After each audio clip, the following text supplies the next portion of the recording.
What up? Good morning. What's up, man?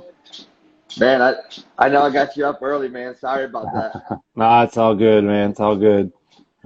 What's going on with that beard? Hey, man, the COVID, yo, it's got us locked down. I'm just letting her rip. There you go. Hey, so I always start with a couple random questions just to kind of get to know you a little bit. Then I'll give you an introduction, and then we'll Okay. get into the questions. Chicken or beef ramen noodles? Uh, Man, that's tough. I'm gonna go with chicken. Chicken. Okay. Okay. Um, Favorite holiday? Christmas. Christmas. And do you call it a Coke, soda, or a pop? Coke. Coke. Um, Please give yourself an introduction and we'll get into some questions. My name's Mike Lilley. Been in dogs for my whole life, really. Started with hunting dogs, working dogs, and mainly cow dogs and hog dogs. And my dad had tons growing up, and that was part of me and my brother's job, was taking care of them and feeding them every day. And I mean, sometimes he'd have 15, 20, and we hunted pretty much every night. So, always into the dog work and watching some of the older cowboys I worked with, working their cow dogs and learning from them and just seeing the things that they could do. And got into law enforcement and knew the first thing that I was going to be able to do would be canine. And so I started with Fish and Wildlife and in Florida. And whenever there was a canine position open, I tried out for it. Went through the assessment and the interview and got picked, and it's kind of snowballed into where I'm at now, man. It's been a road for sure. I started with a lab, fish and game detection and tracking and article recovery, and after tracking and finding and chasing several guys, I realized I wanted a bite dog because I didn't feel like chasing these guys anymore. So. Right. I went and met with Hendry County Sheriff's Office and talked to the sheriff and let him know that I was interested in making the move and if I could get into a patrol dog, and he agreed. And not long after, I was allowed to go pick a dog up from Chris Race and got the dog I've got now, Nico, and got to do a lot of work, man, some cool stuff with him. And for my school, I was sent to meet Justin Rigney, and that started where we are now, man. It's just created a friendship, and he gave me my start into, the modern dog training systems. And when I was working my first dog, I knew there was more stuff. I knew there was more, and I just was kind of left to my own and was finagling things here and there, and once I met him, it's opened my eyes to what's out there, Nice. And after the school, me and him stayed in contact, and he went through what that mess with his agency and was going to retire, and asked me if I'd be interested in doing this, and I said absolutely. So I retired and we joined forces and moved up to Tennessee, and here we are, man. So I know you had to run it by the wife and talk about it, but was that decision that fast to be like, hell yeah, I'm coming? Yeah, it was, because it's crazy. We were in Tennessee, riding our Razor on vacation for Thanksgiving, and I ran into a Knoxville PD guy at the gas station, a canine guy, and of course, I'm going to be in there shooting the shit with him. And she comes in, she's like, we got a long drive back to Florida. You need to bring your ass. So I was like, all right. So Justin calls me while we're back on the road. And I said, hey, I ran into a canine guy, and just told him about what we talked about. And that's when he hit me with well, hey, I've got this idea. And I was like, get out of here, man. I'm not wanting to leave here. And you're telling me we can go back. So, that it was just that easy, man. We said absolutely. I needed time. I was doing some dog schools for the sheriff's office, and had a couple guys about halfway through that I needed to get certified for the agency before I could leave. And once they were certified, man, it was I was ready to go. Nice. Yeah. And I believe your wife was still finishing her master's degree, right? So Yeah. So we bought the camper, and because we didn't know where we would be. I mean, we knew where the facility was, but hell, we didn't know where we would live, where she would work. So we bought a camper that we could live out of, and which we're still rocking. And so I left. I brought a load of dogs up in a rental van that I rented, and my first round of dogs from Florida, because I was still doing the pet dog stuff down there on the side. So, yep. and I loaded up a handful of clients that I'd had from there, and brought them up, and then she came up whenever she finished her master's program. So that was a long wait, man. There were some sacrifices made for sure to get this going.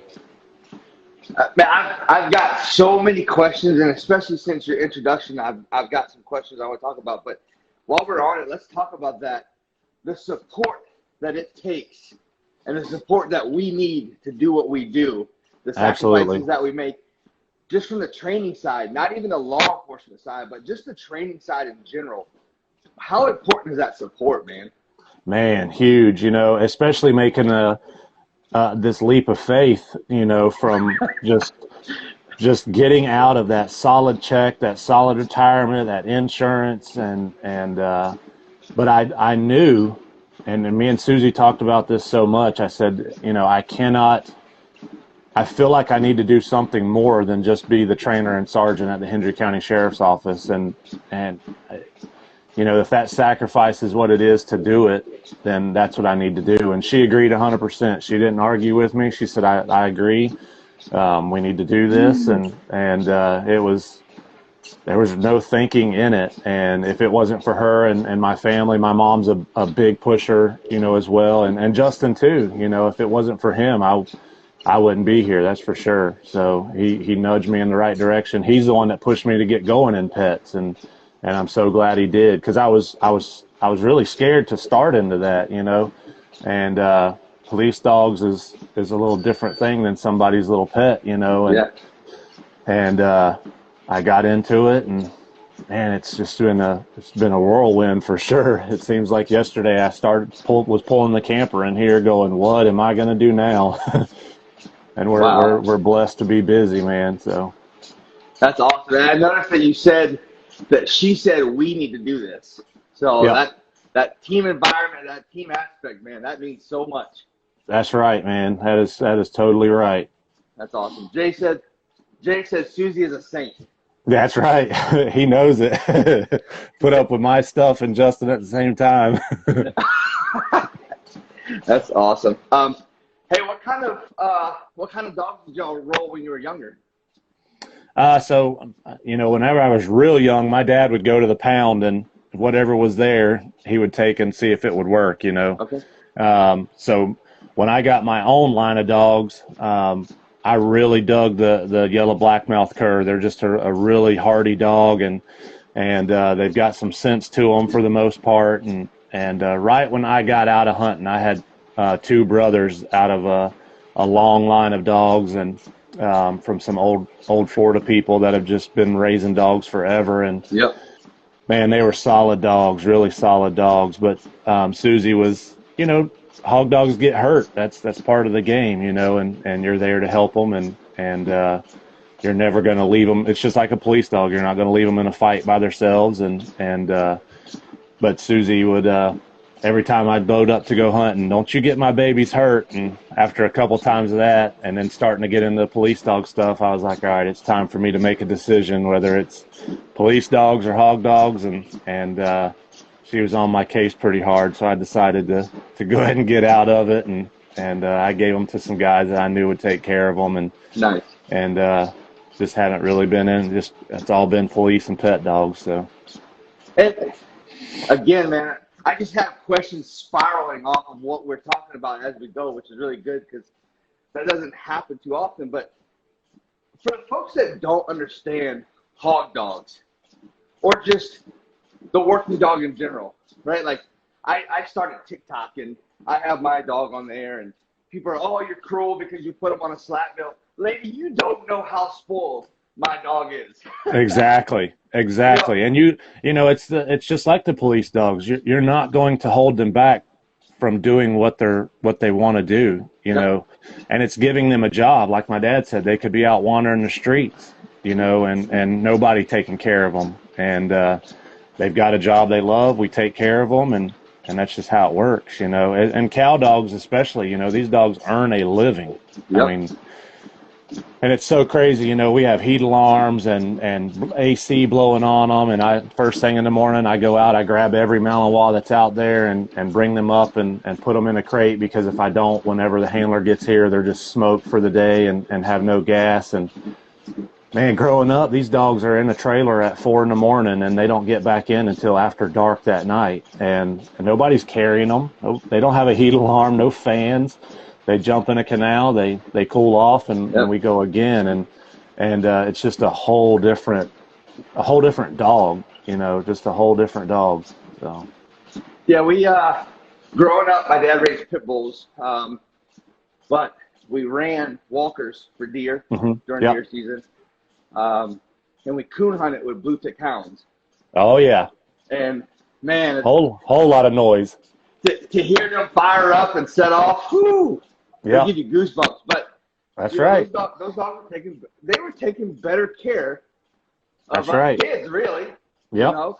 Yep. That was me and my brother's full-time job, man. That was our job. It was mowing the grass and taking care of dogs. Hey, but that's part of why you're such a good damn man now, and you had responsibilities as a kid, and that's right. You knew exactly what you had to do and had to get done. And what was expected. That's right. It was crystal clear. So, for the questions that I do have wrote down, you don't know them, you haven't seen them. We're flying by the seat of our pants, right? Yep. I just like to make that super clear in every treadmill talk, because we're really going by the seat of our pants here. Yep. What kind of two-part question? Easiest transition from the LEO side to where you're at now, and the hardest transition? Easiest was handing that computer over that I didn't have to deal with that email every day. I was like, here, take this thing. I don't want it anymore. No more time cards, no emails. And being a supervisor, having to deal with everybody else's stuff, I was like, and I never wanted to be a supervisor. That was not my gig. And I was told by my lieutenant when my supervisor at the time left, he's like, so you're sergeant now. So I was like, no, I don't want to be. No, you don't have an option. You're the sergeant. So getting rid of that was a big weight off my shoulders. And hardest, man, was, and I really, it's two things that was hardest not having to do anymore. Was one, truthfully being able to help people, and when they were in need, when you roll up to that car crash and you're the first person there, and there are people that are in need. That was hard to know I would be leaving, because that's a big part of that job. And so that's tough, knowing that I won't be able to do that anymore. And then hunting that bad guy with that dog. I mean, when his feet are on the ground and you've got good information and you're setting a perimeter up, and that when you and him are tied together, that joker better have his stuff wired tight because you're coming for him. That's a hard thing to not do anymore, So that's probably the number one toughest. And he's just laying here on the floor sleeping, being a bum. But man, that's hard losing that, So going back, you said that the hardest is letting go of the actual just first responder work, police work. Yeah. I interviewed Michael Gooseby on Wednesday, and he talked about that was, yes, you're K9, but you're a police officer first. That's right. What does that mean to you? I really loved being able to show up to a call and only certain calls. There's some calls you show up to, you're not helping. You know what I mean? You're just there to separate and get it calmed back down. But, right. There are those calls where you can show up and tell somebody, I'm here to help you, and And that's what it's about, you know, being able to put a hand on their shoulder and say, I got you. Just chill out. I got you. We're here for you. And that's you know, that is a deeply ingrained thing in me, I think, and a lot of cops, you know, and that's why I always preach to the public is, you know, when there was times where law enforcement was hated, which it's, you know, it's always going to be that way. There are good cops out there. And if you are in trouble, I promise you, they're going to show up and help you.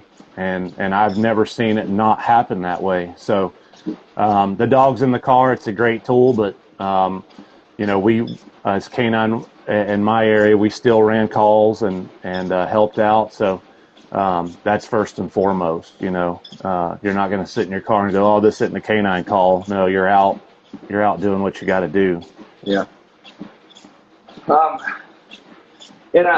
How many calls a month would you run? Oh man, you know, it varied during some of the higher times, and you know, when there were festivals and different get-togethers like that. So right. I don't remember the call numbers, but it was steady. You know what I mean? It was good and steady. It made the night go by. Tell me about your greatest or fondest memory with Nico as far as when it comes to work. You know, it's funny. I've got one of my guys here right now. We're doing his dog school. The videos of Merlin tracking and doing certain things. He's here with his dog, learning with him now.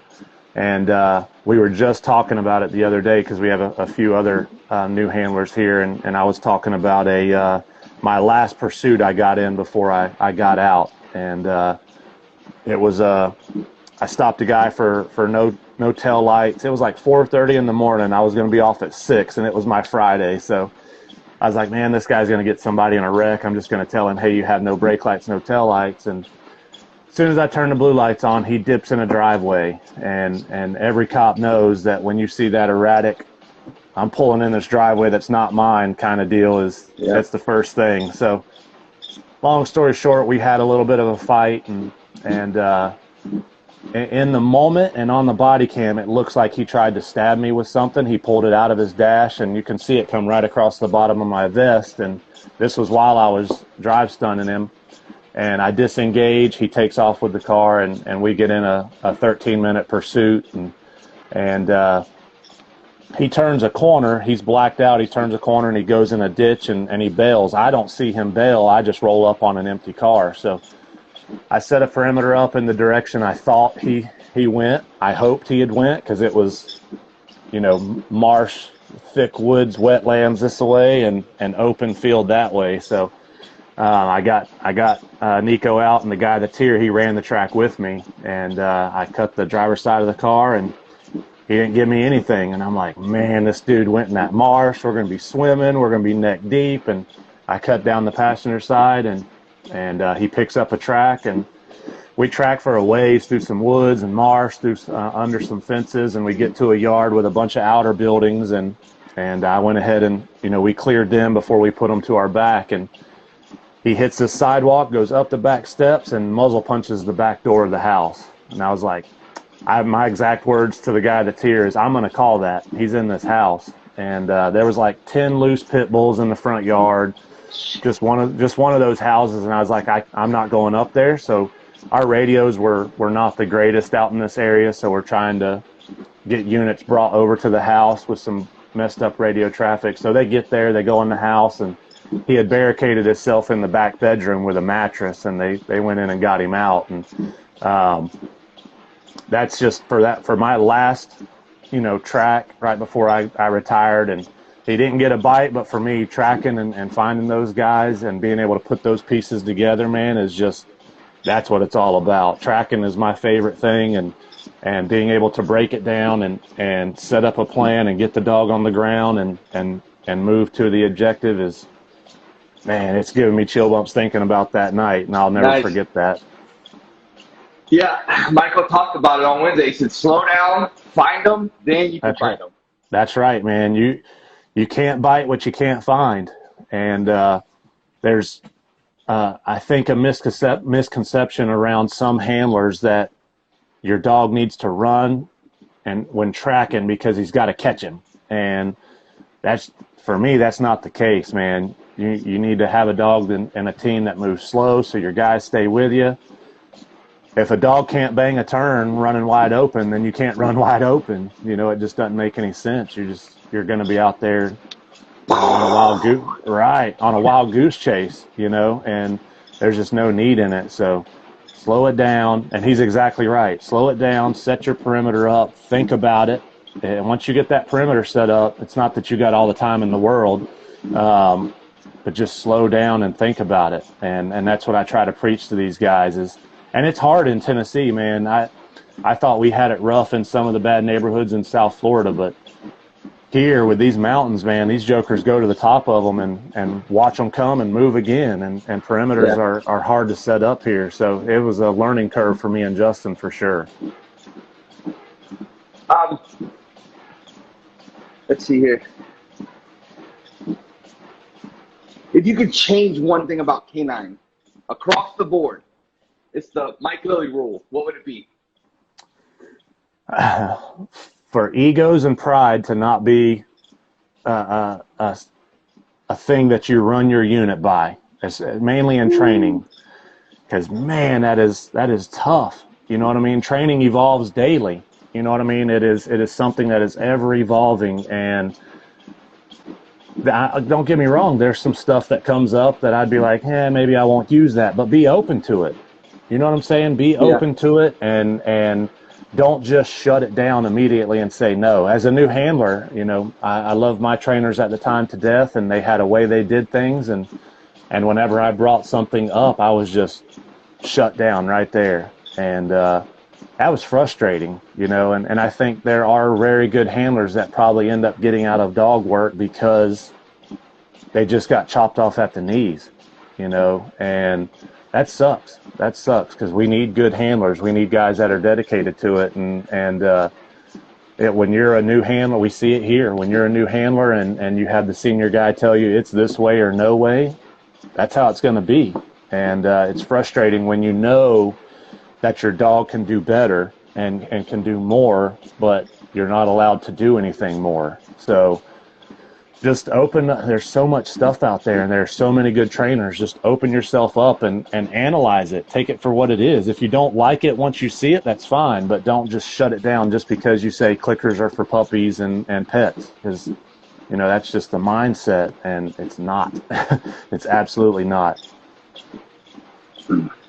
When the teams, or what advice do you give the teams once they graduate and they're on the street and, you know, seminars pop up in their areas? What do you say to them about maybe trying to do whatever it takes to attend those seminars? You know, I tell every guy, it's once you get in K9, it's not like being a cop anymore. You know, you have a huge added responsibility, and if a seminar pops up, and which most agencies are not going to pay for it. That's a pretty big trend. Pay for it yourself if you can. You know what I mean? Canines United is a huge thing that you can reach out to help out, and they're always willing to help out. But there are some seminars that are bringing some new stuff in that you've got to put some eyes on. You know, and things like your live and the podcasts that are out, there's all kinds of stuff available. Like Jake Simmons, he's just absorbing that stuff. He was one of the coolest guys to work with because he is all about it. Like everything that he can take in, he's going to take in. And that's the kind of handler I want to work with, not somebody that gets the tack vest and the stickers and thinks, all right, I'm canine now, I'm good, I don't have to do anything else. When, man, you need to be doing something regularly, you know, and if you haven't set it up and seen your dog do it in training, when it happens in the real life, you're going to be scratching your head wondering what it was. So the more training, the more seminars that you can get to, for sure, get it and get a look at it and see how it applies. Give me your 3, 5, and 10-year plan. Do what now? Give me your 3, 5, and 10-year goals. Oh boy.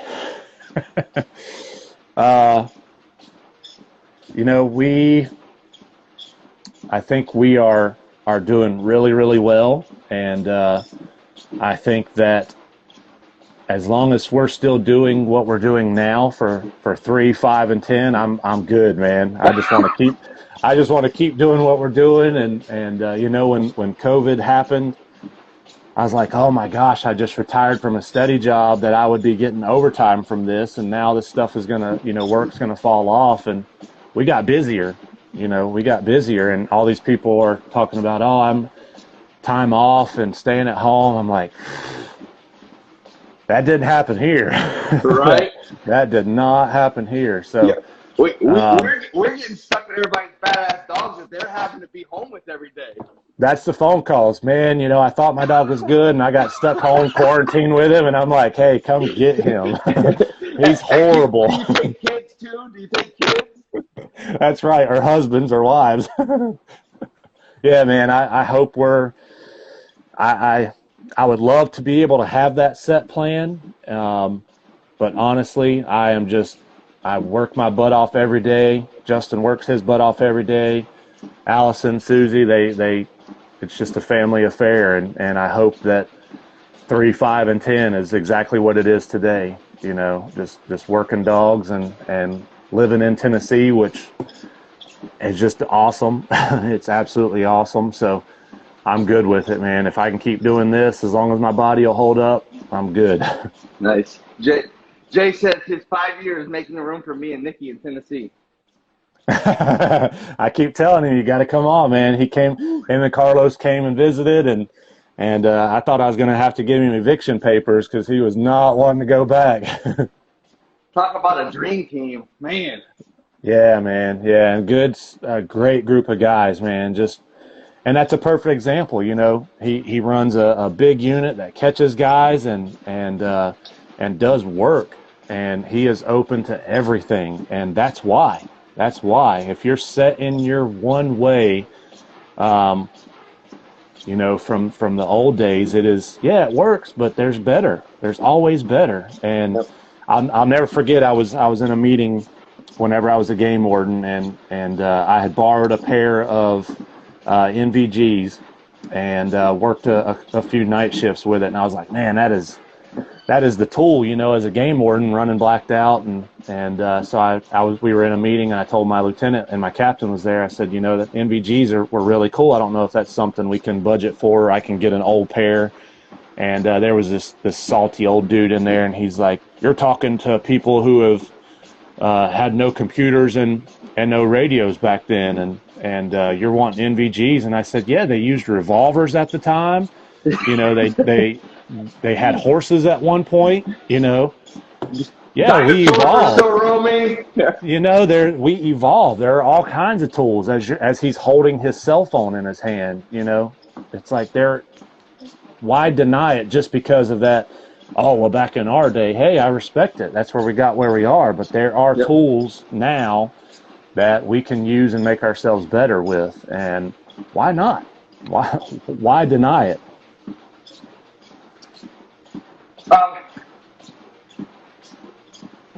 Man, the game warden, that's so fascinating. Talk to us a little bit more about that, as far as, give me some examples of maybe some recoveries or how you were utilized. I know one of my Virginia State teams was called out to backtrack for a guy that was killing turkeys. And so he was utilized to backtrack. Talk to us about some routines or some call-outs that you got and were utilized. Yeah, so, one of the big pushes whenever I was in my first school with my dog, he was a yellow lab, a rescue. He was an asshole. He was just not friendly at all.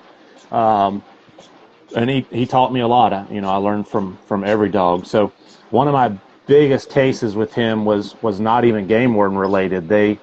One of the sheriff's offices down there, I'd worked with the ag unit, and they saw that he was a very good dog, and gun recovery, as far as articles, he was pretty good at it, man. He did a really good job. So they had a home invasion kidnapping call, and they ended up, doing solid police work, catching the guys. The guys were not wearing the same clothes that the victims had said that they were wearing at the time, and they were missing like a gun, or a really expensive firearm, a holster, a backpack that had some other stuff in it. So they brought the sheriff's office dogs out, covered the area, ended up tracking from where they caught the guys, and then from the house and meeting in the middle, putting the helicopter up and finding the backpack with FLIR, but they were still missing, the clothes, the mask, the guns. And so they called me out, and it was probably about 8 hours later that I got there, because they did all that work and then said, hey, we need to get somebody else in here. So I was following, a whole scene of detectives covering the area, dogs working the area. And I get there, and I'm still a new handler, and I put my dog on the ground, and it starts to rain. Well, right before the rain hits, I see him have a change in behavior up to the wood line, face, into the wind, and I put him back in the car, but I told myself that's where I'm starting him whenever it stops raining. So I get him back out. I started him right there, and inside of a minute, he found the firearm up in the woods. I had a little light on his collar, and he was aggressive alert at the time, and I could hear his collar dinging, and I could hear him grunting and digging. So I make my way up in there, and they had tried to bury it and cover it with palm fronds, with cabbage fans. And so I yell gun, and the detectives and the canine guys are like, sure. I said, no, seriously, your gun's right here. And I drag him out, and they go in, and they were like, holy shit, I can't believe you found that. And for me, following all these guys that I looked up to that had already worked the area, not saying they missed it, but they had already been there, I'm thinking, what am I going to be able to do, And for my dog to do that, so 3 days later, they called me back out and said, hey, we're still missing the masks. And again, man, I let him out of the car, and I'm throwing his toy, letting him go to the bathroom, and I told him to go get in the car, and he's walking by this line of patrol cars, and he head snaps. And I tell him, hey, go get in the car. Well, when he goes to his door, I get to where he head snapped. There's a holster laying like 2 feet up in the tree line, right on the edge of the main road. And so I call it out, and they collect it. I put him back to work, and he goes and finds, ski mask, gloves, shirts.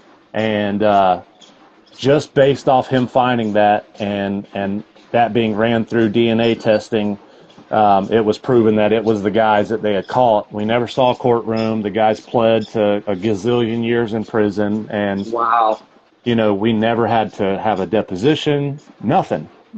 And just based off what the evidence the dog found. And that's one of my trust. Wow. Yeah, that's one of my trust your dog stories, because the first night when he found the gun, he went to where the masks and the gloves and stuff were. And I thought he was messing around with a rabbit because it was vines, and he kept poking his head in there. And I'm like, hey, come on, man. You're making me look bad. You just did a good job, and you're going to flush a rabbit out of here? And so I get him out of there. We didn't find anything that night. And then when we came back and he went to that area and started doing the same thing, I started moving the vines around, and I kick a glove up in the air. And I'm like, get out of here, man. I could have found that the first night. And I was like, man, I can't believe I did that. So that's a trust your dog. They have the nose. Just believe in them. You went back to the truck and I'm so sorry, buddy. Yeah, I was like, dude, I apologize, man. It's my bad. That's my bad. I learned a lesson, though. So that's a fantastic story. Holy hell. Let's see. When selecting pups, did you select Nico, or was he selected for you? Yeah, so me and the other canine guys, there was 3 other guys. We went up, and so I'm the new guy, but I'd worked with them. Me and them we tracked together with my old dog and done a lot of work together. So they knew me, and we had a working relationship. So I wasn't quite the new guy, but I was the lowest guy on the totem pole. So when we went there, we went to Chris Race, and he had dogs lined up. We tested them, and I think his partner at the time had this Malinois, and Carlos Ramirez was around there at the same time with this dog. And so we test him, and he comes out this scrawny puppy, and I throw a ball for him, and this dog is like out of his mind. And I remember the ball got hung up in a tree, and man, he was trying to monkey up in this tree, and I was like, and I knew, I didn't know patrol dog stuff, and so that was something I was relying on them to kind of look at this dog for, but I knew tracking, and I had tracked him and caught my share of guys, so I knew what it would take in a dog to get that. And I said, man, I really like that dog, and a couple of guys are like, oh no, man, that shepherd, he's strong, he's going to hurt people, and I go back to, if you can't find them, you can't bite them, and I just didn't like how that dog hunted as compared to how Nico hunted. And I won the battle, thank goodness, and was able to select him, and here we are, man. So that is one good thing that I really like about me and him, is that I was able to pick him, and I think we tested 8 dogs that day. So 8, wow. To come out of there with him and get the dog that I had and the caliber that he is. There's a lot of good dogs out there and a lot of solid teams, and I feel like me and him, when we had good information, like I said, man, it was solid. He's a jerk, don't get me wrong. I hate his guts in a patrol car. I absolutely despise his existence inside of a patrol car because he's horrible. But when his feet hit the ground, he's ready to rock and roll, man. And we've been in some bad situations together with some bad guys, so he holds his own, that's for sure. He definitely holds his own. When testing those 8 dogs, aside from the hunt, what would be some other characteristics that you're looking for? So those environmentals, man, is normally, that's step one. That's the first thing we get out of the way. I want to see slick floors, graded stairs, dark rooms, everything we can throw at them that's available there is a huge thing. I've seen so many, as I'm sure every trainer has, and that has that crazy hunt drive will bite, and then you bring them on a tile floor and they lose their mind, Yep. And that's just immediate right away.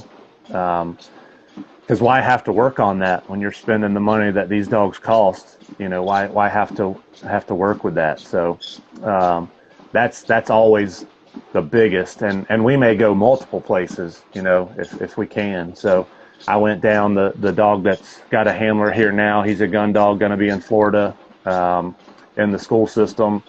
Jay actually went with me to test him, and we were able to go to a gas station. I think we took, 6 dogs off site. So we tested them on site, loaded them up in Jay's car, and took them to a gas station, and just had dump trucks honking horns, guys revving engines, everything we could throw at them, because that is, I think that's number one. And once that's out of the way, we'll check hunt and gripping behavior and all the other stuff that everybody normally does regularly.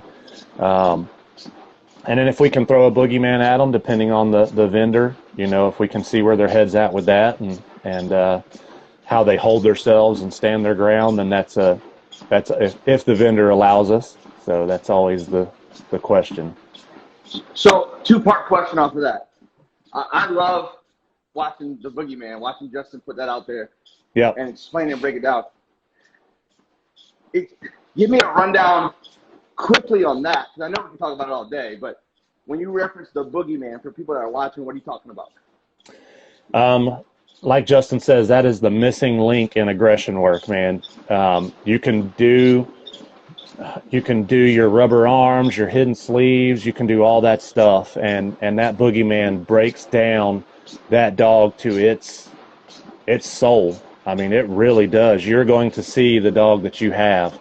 And I have seen it change dogs for the best over and over and over. So you're just looking at at the bare minimum, you know what I mean? Exactly what that dog's made of. No equipment, no cues, it is a piss break. That's it. There's no equipment that dog has worked off of at all put on him, and he's not going to have the wind to help him. It is, you walk him into an area just like you were taking him on a stroll to go piss on a tree, and Boogeyman shows his face, and you really see what your dog is made out of, man. And I have seen it take dogs that were not sure of what they're good biters, good environmentals, tracking, dope finding machines, and you run them through that. And man, you get a street dog after that, buddy. You get something. And the only downside to Boogeyman is and the biggest complaint we get from handlers after they've been Boogeyman a couple times is, man, I can't get my dog to go piss at all. He comes out of the car and he's hunting everybody. Everybody's a target. Everybody's a target. So I've seen it take weak dogs. Handlers have had some weaker dogs that they just weren't going to get rid of. They were already 6 and 7 years old, and we apply it and see a monster evolve, So it is truthfully that missing link in aggression where you're tearing that dog down to its soul and seeing how it's going to handle it. So. Well, you were cautious in saying if the vendors allow us to do it. Why do you think they wouldn't allow you to do it? Yeah. And so, Chris Race was great. He allowed it, and Justin had been there a couple times before, so I'll never forget it. Chris said that the Boogeyman scares him. He was like, man, it's creepy. Watch Justin come crawling out of a closet. And this was before I even knew Justin. I'd heard his name and was hoping I would be able to get into a school with him. And so then once I saw it evolve, and it's so funny about Boogeyman, Nico's never been Boogeyman a day in his life. That was off limits to him. When we were going through school, he's like, Justin said, we're not going to touch him with Boogeyman. He does not need it. It'll put his brain into outer space, because he already was wanting to murder everybody he was around, which that sucks in a dog that you're clearing houses with. I never was able to have backup around me, but there's good and bad with it. There's always good and the bad with it. But yeah, the vendors sometimes don't want to allow that to come crawling out of their closet because it could it can hurt some feelings. Send some anal glands against the wall, or. That's right. And I understand it, man. It's a business, and they've got to make money, so I don't fault them for it. And we, Southern Coast, I went there with Jay, and I think he's the mayor for Southern Coast, and he walks in that place like he's been there every day, like he's on the payroll. So he goes and sends this dog, get that dog, go get that dog. So he's got the run of the place, and they're an awesome place there for sure. So that was they let us do pretty much whatever we wanted to do with the dogs, which was cool. Man, how important is to try to get those dogs off site though, somewhere where they're familiar and comfortable? Huge, man, huge. The dog that we selected, we were told he had only been there 8 hours, and but you just got to go off of what they're telling you sometimes, and so getting them off site, getting them where it's not that rehearsed dance every day where they're in the same rooms, hunting the same Kong and showing the same behavior.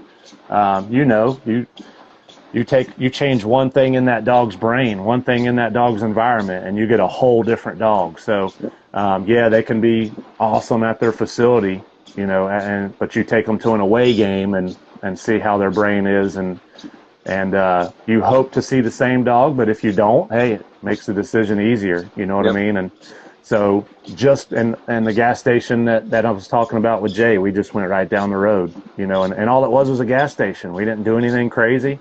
Just took them for a stroll through the parking lot. So that's huge, being able to do that. And, whenever I was testing rescue dogs for a dog that is working at the agency I retired from, he had only been there not long, but just taking those dogs from there down the road to a church parking lot, and again, they're rescues, so they're not being prepped or anything like that, but they know where they're at every day, and they know where they're hanging out every day. So that's huge. That's big time.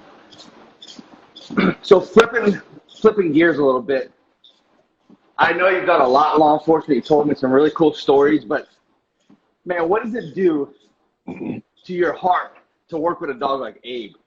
Oh, man. I'm glad that I got headphones on because my wife's right down the hallway. If she heard that, she'd be in here bawling. So the day he came in, you know, I've seen some beat up dogs before and, you know, working the job and you try to help them as much as you can. But for him coming in there, the lady told me, hey, you know, he's one that I picked out, I rescued, and he's a little bit of a mess. He looks funky. And I was like, okay. So he gets out of the car and I was like, my goodness, man. So that's why I love the lady to death, because I don't think anybody else would have picked him out. You know, he just, his look and how much stuff is wrong with him. It was like, wow, she's an awesome lady for picking this dog. And, dude, that dog came in, just his tail, just a wagging, loving on everybody, you know, just like loving everything. And, I think for the first 2 days, every time I worked him, my wife had tears running down her eyes because, you know, he still had love for people who had done these things to him and put him in these situations. And his owners are so happy. They sent me a text yesterday from the vet. They took him to the vet, and she said when they took him into the back, because she couldn't go with him just because of the COVID regulations, she said that there was a bench in there. She said the lady told him he jumped up on there and laid right down like it was placed. They didn't have to tell him. So the picture is him on this bed, laying down, getting his shots, just chilling, no issues. So that she's really, really happy with him. He's doing great. I meet back up with him, I think, Monday to, you know, to do their final lesson and walk through. But, man, just it feels so good to be able to get that dog into a home and provide him with training that's going to keep him there, you know, and not get him evicted because of one issue or another. So that's so awesome. Yeah, man. Yeah. So the relationship that you've established with Justin, talk to me a little bit. I'm going to have Justin back on, so I've tried to stay away from as many Justin questions as I could ask. Yeah. No, you're good, man. Him, but, you know, talk to me about how it's beyond just a working relationship. I mean, there's mentorship. There's, you know, he's opened what appears to be, because he does it on social media to all of us. He opens a treasure box of information. Yep. I can only imagine being around him every day. Yeah, man. It's so great, man. And we came from, you know, in my school, we were hunting bad guys together and out there working and getting dogs work in on some bad calls, and then to go to this and working every day together has been just amazing, man. And I absorb everything I can. You know, he's been at this almost 30 years, so he's forgotten more than I'll ever know, but I try to retain as much as I can. And you know, we work really, really good together. It's a really good relationship. We come in, we do our stuff, and with the dog schools going right now, you know, we get in and get our pets done in the morning, and then the rest of the day is police dog stuff. So we juggle it and make it work, man. It's really good. It's really, really good. That is awesome. If you could, to the young handlers that are watching, and by the way, Worthless Handler earlier said that the real boogeyman is admin. That's true. That is true, man. That is true. Like Justin says, I've always known where the criminals stand. I know their standpoint on it, and I've had my fair share, just like every other cop that's had somebody that they thought was really close to them, you know, do something that is just unthinkable in that brotherhood, you know, and guys that I would have laid my life on the line for and just knew they would do the same, and then to have them do something just extremely dirty, you know, it's out there everywhere, and it's scary, man. It's really, really scary to know that somebody that you thought had your back, and I'm not saying had your back covering crap for you, because that's just not the case. I think that's public perception sometimes, and that's not the case at all. It is it is not doing dirty shit to you, you know.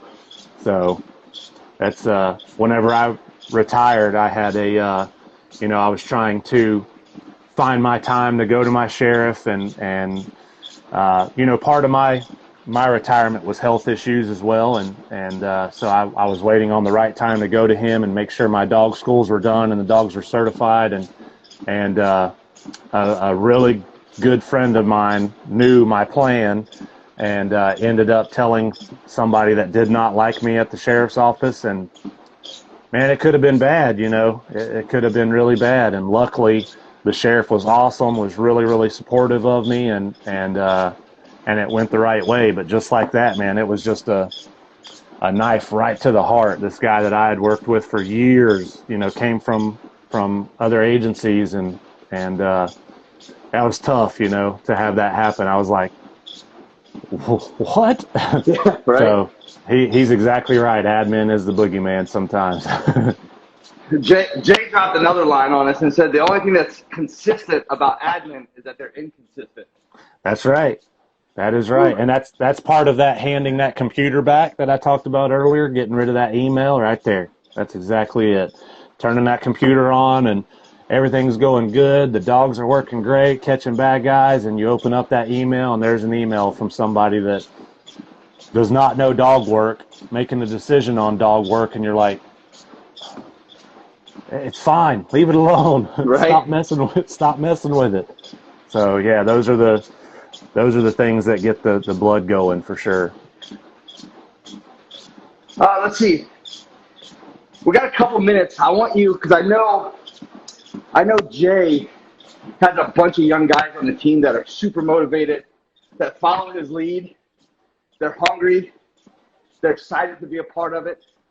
But I want you to talk directly to those guys and let them know what their future looks like if they stay with it, if they stay motivated, you know, and where they can end up. Yeah, for sure, man. And, you know, I'm a perfect example of it. You know, I started out just with the dog in front of me, and you know, I like I said, I knew there was more to training. I knew there was other stuff out there that I could try, that I could make the dog better. I knew there wasn't one way of doing it. I knew that from the dogs I had been around, and some dogs we worked one-on-one, and then other dogs we used the older dogs to train them.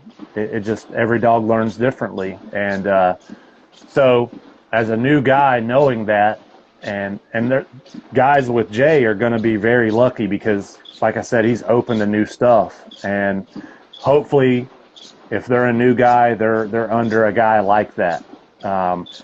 Because if they're not, it's just so tough. You know what I mean? You just got to tread lightly. It's you push too hard, you'll be out of the unit, you know, just out of spite. And that goes back to that admin stuff, you know. So absorb everything that you can find. Get out there and get outside of your unit within reason. You know, you don't want to go to the knuckleheads that are doing bad stuff and hang out with them. Maybe one time just to see what they're doing, so that you can talk about it, know what not to do. Yeah. But you know, go to other units and see what they're doing, if they'll have you. You know what I mean? That's what I did. I went to Collier County Sheriff's Office when I worked as a game warden, and got with Sergeant Gifford down there. And I remember staying there the first training night till like 4 a.m, like a 12-hour training night, because he was just showing me so much different shit. I was just like, my mind was blown, you know, and I'm like, holy shit. So the second I got back with my unit, I'm like, look at this stuff, you know, we can use all this different stuff. And for the most part, my guys were good about it, but just, there are different things out there. Guys do different stuff. Get out there and see what's out there, but work your dog, man. Don't be in it for stickers. If you're in it for stickers, go ahead and get out. Because you need to have a passion for it. You need to have a drive for it. That's the only way you're going to do it. If you're just in it for the tack vest and the drop holster, then fine, go to DUI or something like that, because it's not the spot for you. It takes so much responsibility and drive to keep a dog going and be good with it. That is so awesome, man.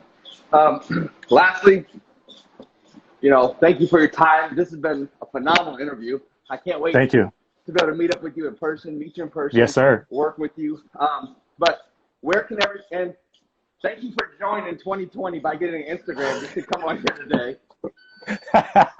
I did it last night at like 10:30. Send me a friend request at 10:30. That's right. Where can people follow you guys?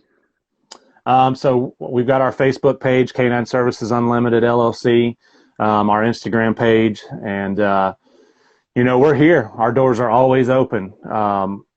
We are always training. We're here 7 days a week, and so we always push. If you've got an issue or want help, we're here, man. We'll do what we can do. And now I've got my Instagram. I'm Mike_Canine Services Unlimited, and then I'm also on. Me and my wife have our same page, which I get my balls broke about all the time, but I don't need my own Facebook page. So we're Susie and Mike Lilley on Facebook. So I put a lot of videos up on there, and then Justin shares them on our page. So, but our door's always open, man. We're always here. Awesome. Well, listen, brother, stay safe, have fun, keep doing what you're doing. Appreciate you so much for coming on. And yes, sir. Thanks for having me. Yes, sir. Have a good one, man. All right, bro. Bye. Peace.